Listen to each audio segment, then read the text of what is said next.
Hello students, क्या हाल चाल। उम्मीद करते हैं आप लोग बढ़िया होंगे। तो आज के सेशन में जो इम्पोर्टेंट क्वेश्चंस के सीरीज चल रहा है उसमें से क्वेश्चन नंबर जो फर्स्ट है वो फर्स्ट चैप्टर से है, जो रियल नंबर चैप्टर है। ठीक है, तो देखिए पहला क्वेश्चन जो है उसमें कह रहा है कि द डेसिमल एक्सपेंशन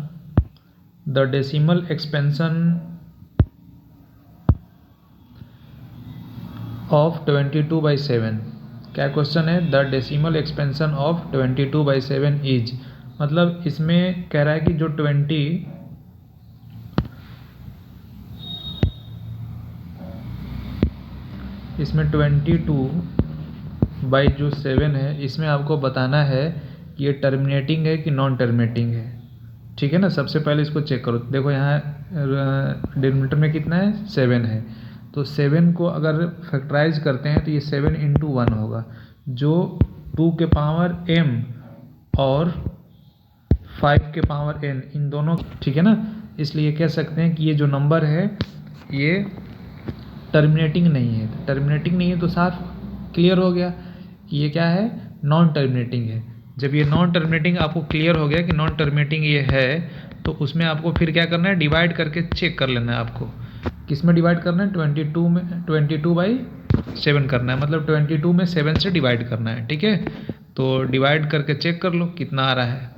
उस हिसाब से आप बता सकते हो कि ये क्या है? टर्मिनेटिंग है कि नॉन टर्मिनेटिंग है। और उसके बाद रिपीटिंग की नॉन रिपीटिंग है। जो बार बार रिपीट करता है उसको रिपीटिंग कहते हैं, जो रिपीट नहीं करता है उसको नॉन रिपीटिंग कहते हैं। ठीक है, ऐसे इसका आंसर भी आप यहाँ देख सकते हैं। देखिए यहाँ क्या है? Non terminating and repeating number 22/7 जो है, इसको डिवाइड करने पर कितना आएगा? 3.142 ऐसे डॉट डॉट डॉट रिपीट नहीं कर रहा है। ठीक है, और कट भी नहीं रहा है। तो उसको क्या कहते हैं? उसको कहते हैं यहाँ पे क्या कहते हैं? उसको कहते हैं नॉन टर्मिनेटिंग रिपीटिंग नंबर। क्या है? Non terminating and repeating. Repeating में देखो 1428571 1428, मतलब यहाँ से ये फिर क्या कर रहा है? रिपीट कर रहा है।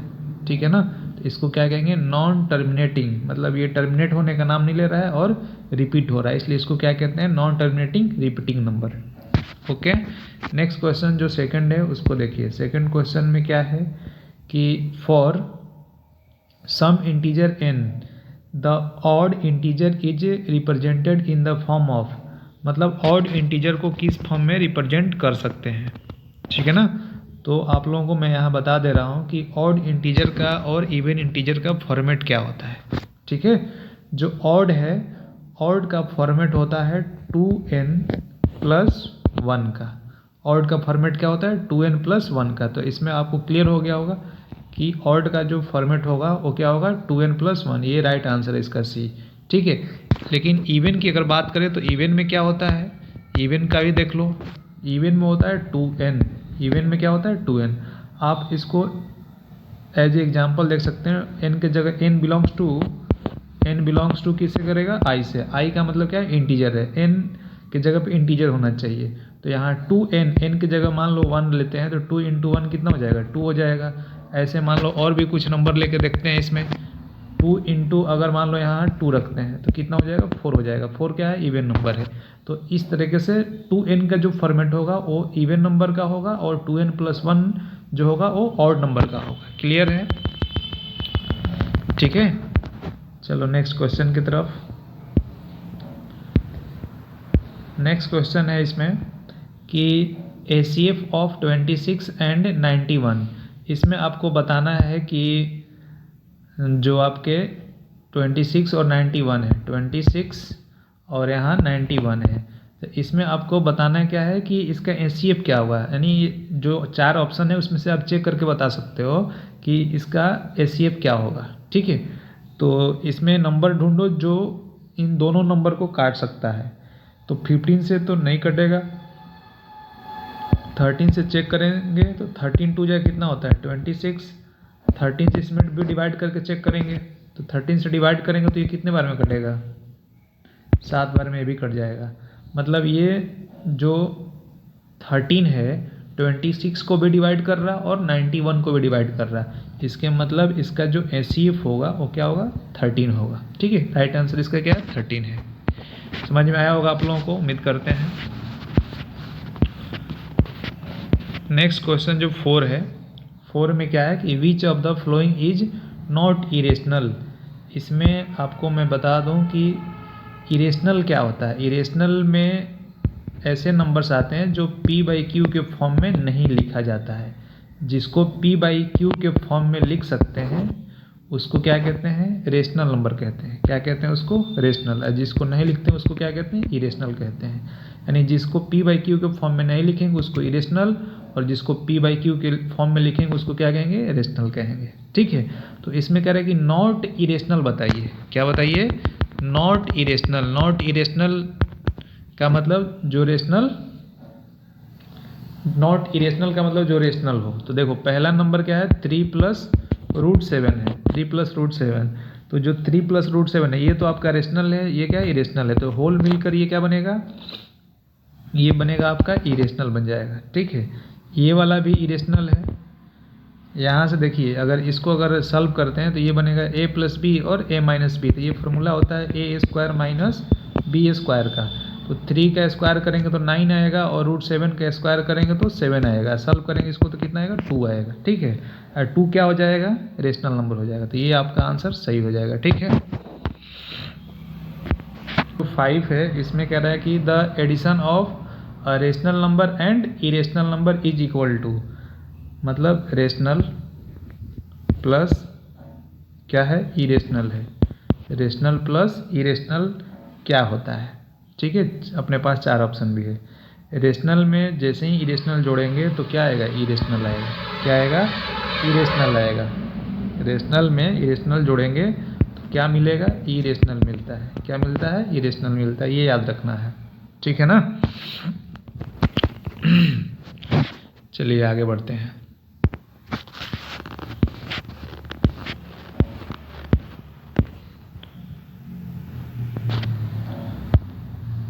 क्वेश्चन नंबर 6 को आप ध्यान से देखिएगा। इसमें कह रहा है कि the multiplication of 2 irrational number is, मतलब मल्टीप्लिकेशन इसमें पूछा है 2 इरेशनल नंबर का, मतलब किसी 2 इरेशनल नंबर का मल्टीप्लिकेशन क्या होता है।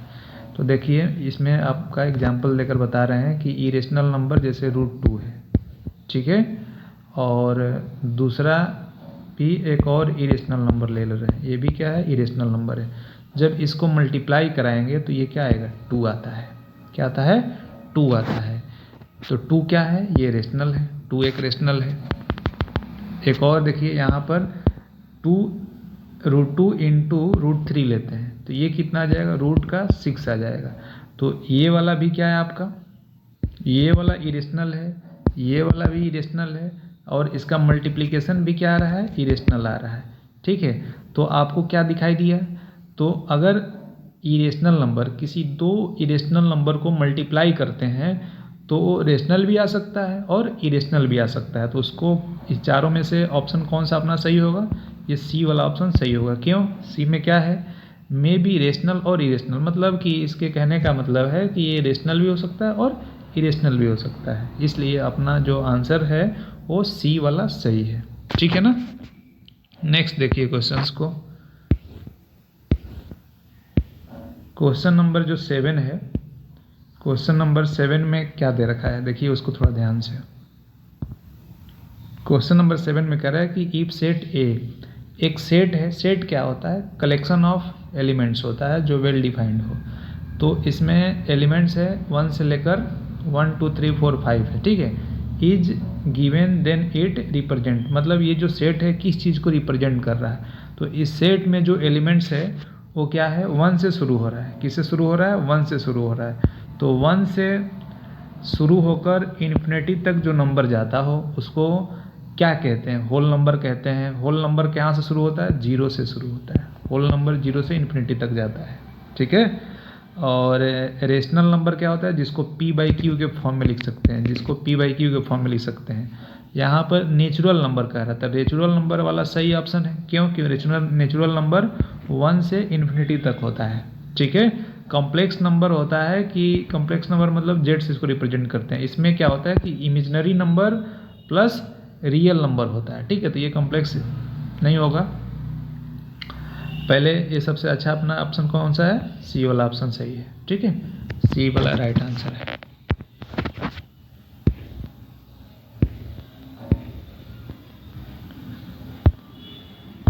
नेक्स्ट क्वेश्चन जो है 8, इसमें कह रहा है कि if P and Q are integers and is represented in the form of P by Q then it is यानी यहाँ पर देखिए होल नंबर तो अभी मैं बताया कि 0 से इन्फिनिटी तक जाता है।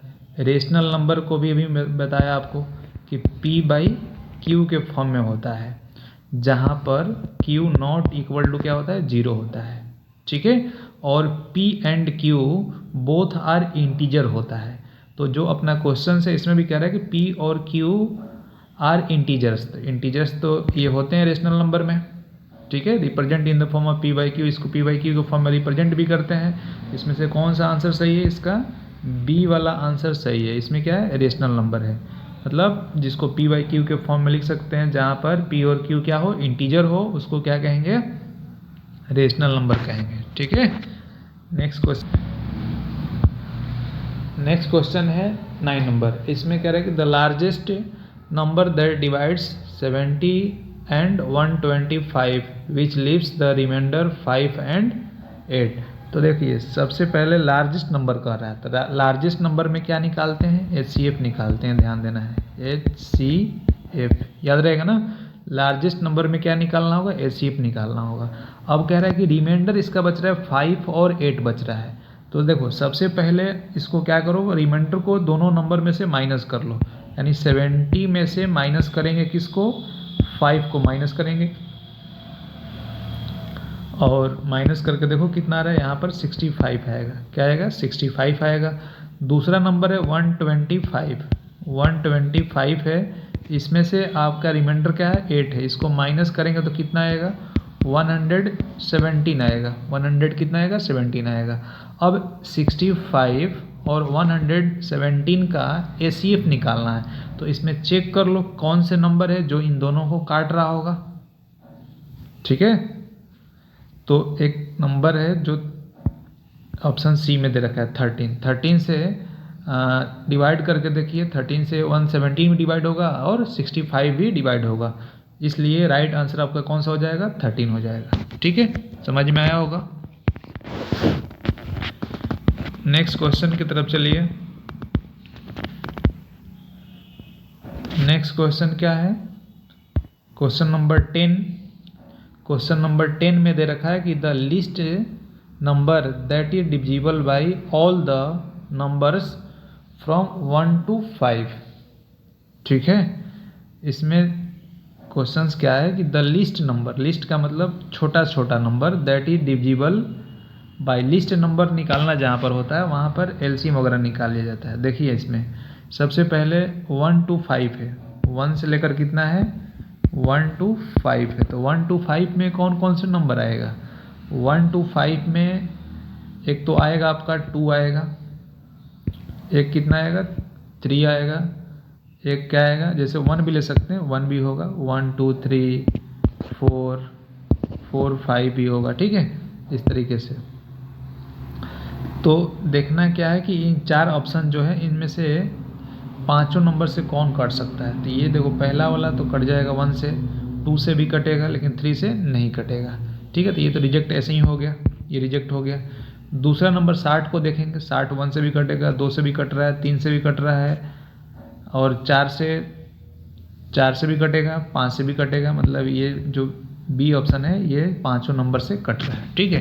तो ये राइट आंसर अपना कौन सा हो जाएगा, बी वाला।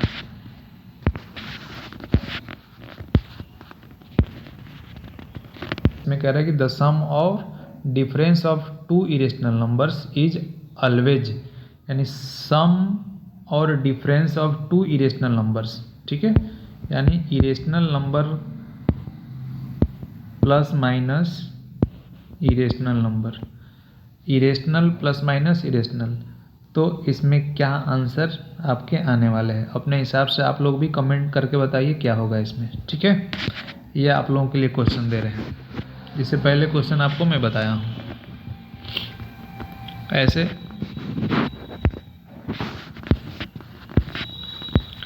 इसमें आंसर दे रखा है इरेशनल नंबर, ठीक है। अगर समझना होगा देख लीजिए, यहाँ आंसर दिखा हुआ है, इरेशनल नंबर इसका आंसर होगा।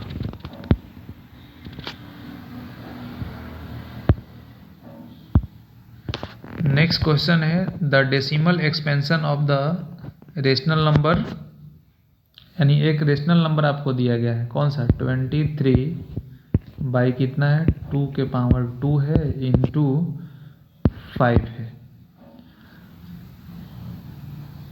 आपको बताना है कि ये टर्मिनेट किस प्लेस तक हो रहा है, ठीक है। इसमें आपको करना क्या है, बहुत आसान है।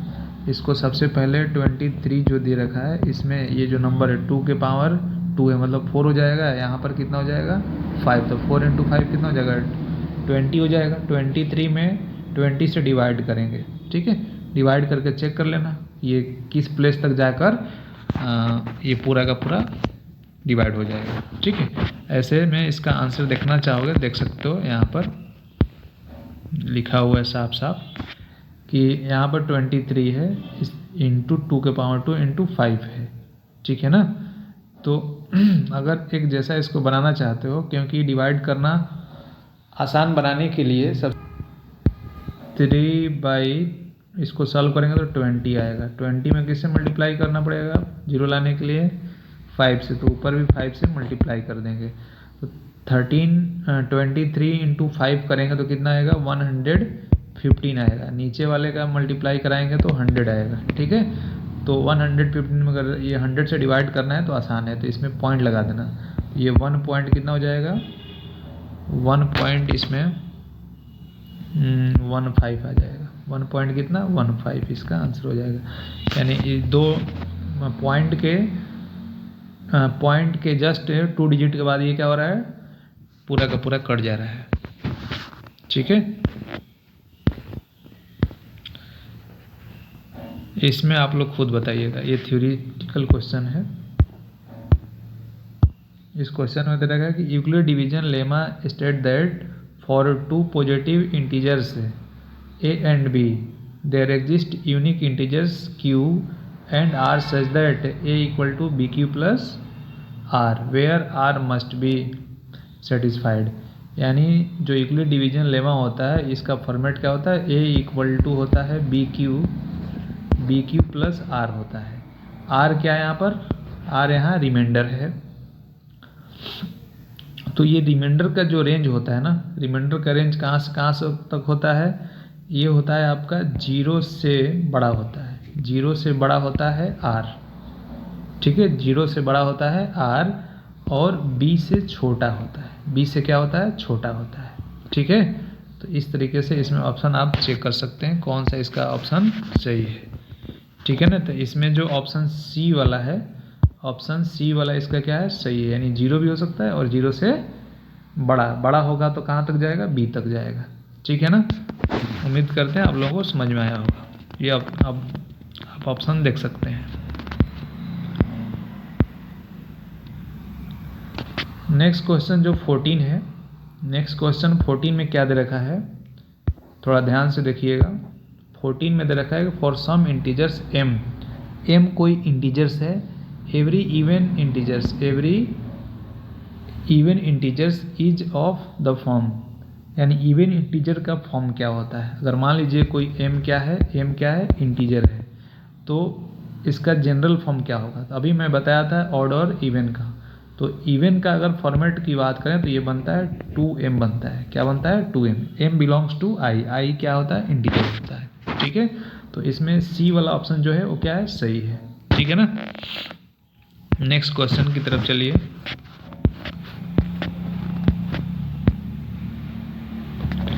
इसमें कह रहा है कि यूजिंग इस क्वेश्चन में देखिए कह रहा है कि using Euclid's division algorithm the HCF of 231 and 396, इसका एचसीएफ निकालने के लिए कह रहा है। तो एचसीएफ निकालने के लिए यूक्लिड डिवीजन लेमा का यूज करना है। ये यूक्लिड डिवीजन लेमा क्या होता है, ए इक्वल टू वहीं बी क्यू प्लस आर वाला फार्मूला यूज करके इसको क्या कर लेना है, आपका एचसीएफ निकाल लेना है। निकाल लोगे, उम्मीद करते हैं। ऐसे इसका आंसर यहाँ नीचे है। इसका आंसर कौन सा सही है, डी वाला ऑप्शन इसका सही है। डी ऑप्शन इसका क्या है, सही है। डी वाला में क्या आ रहा है, डी वाला में 33 आ रहा है, ठीक है ना। तो डी वाला कैसे आया है ये भी देख सकते हैं। यहाँ पे यूक्लिड डिवीजन लेमा से डिवाइड कर करके आप ला सकते हैं, ठीक है ना। हाँ देखिए, एक और अच्छा सा क्वेश्चन आया है अभी आपके स्क्रीन पे,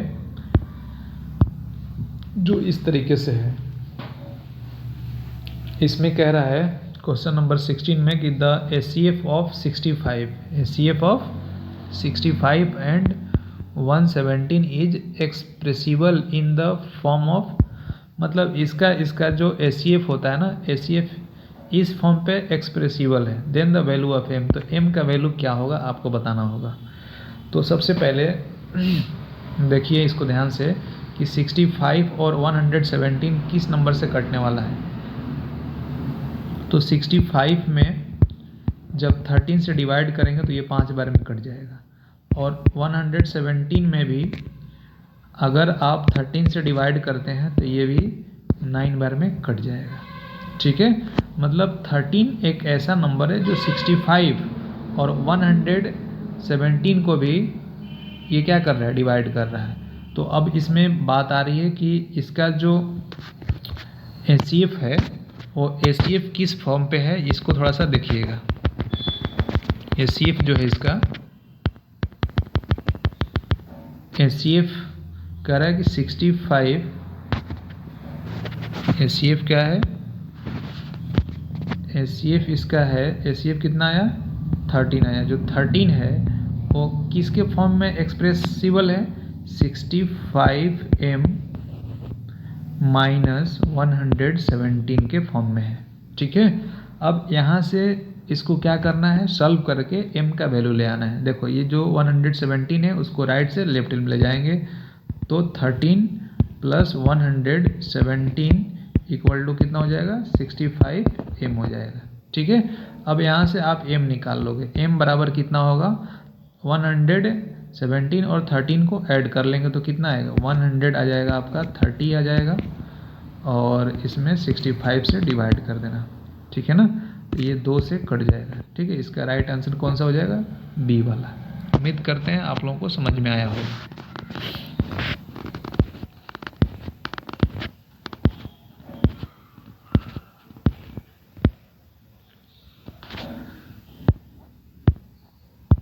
नेक्स्ट क्वेश्चन 17 को थोड़ा ध्यान से देखिएगा। 17 में कह रहा है कि द प्राइम फैक्टराइजेशन ऑफ 96। तो ये तो आप लोगों को पता ही होगा प्राइम फैक्टराइजेशन कैसे निकाला जाता है।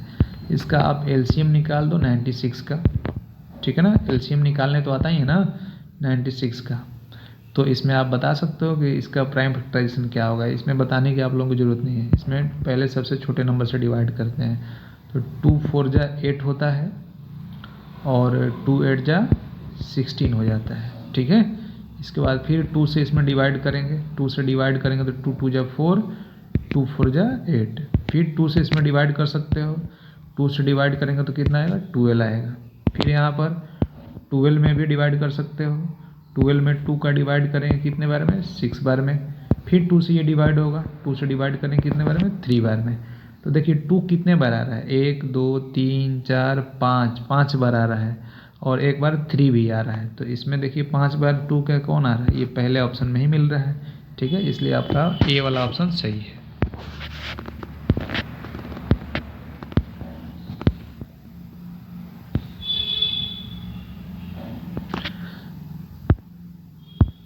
क्वेश्चन नंबर 18 को देखिएगा। 18 में है कि n² minus 1 is divisible by 8 if n is, यहाँ पर क्वेश्चन है कि n² माइनस 1 है, डिविजिबल है। किससे डिविजिबल है, ये 8 से डिविजिबल है, ठीक है ना। किससे डिविजिबल है, 8 से डिविजिबल है। तो 8 से डिविजिबल होने के लिए n की जगह क्या आना चाहिए, इंटीजर आना चाहिए, नेचुरल नंबर आना चाहिए, एन ऑड इंटीजर आना चाहिए कि इवन इंटीजर आना चाहिए, ठीक है। तो देखिए यहाँ से अगर मान लो ऑड रखते हैं, क्या रखते हैं यहाँ पर, ऑड रखते हैं n की जगह पे, तो ऑड में क्या क्या आता है, 1 आता है, 3 आता है। तो 1 अगर यहाँ रखते हैं तो 1 का स्क्वायर माइनस 1/8, तो 1 का स्क्वायर 1 में से 1 माइनस करेंगे तो कितना आएगा, 0 आएगा। 0 में जब 8 से डिवाइड करेंगे तो क्या आ जाएगा, यहाँ पर 0 आ जाएगा। क्या आ जाएगा, 0। अब मान लो अगर कोई दूसरा ऑड लेकर देखते हैं, जैसे मान लो 3 लेकर देखते हैं, तो 3 का स्क्वायर कर दो यहाँ पर, 3 का स्क्वायर माइनस 1/8, तो 3 का स्क्वायर कितना हो जाएगा, 9 हो जाएगा। 9 में से 1 माइनस कर दो और नीचे कितना इसका 8 है, तो ये 8 से काट देगा ये एक बार में। ठीक है, तो ये सेटिस्फाइड आपका जो गिवन एक्सप्रेशन है वो हो रहा है किससे, ऑड नंबर से। तो ऑड नंबर वाला ऑप्शन कौन सा है, ये सी वाला ऑप्शन इसका सही है कि ऑड नंबर अगर रखते हैं n² - 1 में, तो वहाँ पर 8 से ये नंबर जो आएगा डिविजिबल होगा। इसमें कह रहा है कि HCF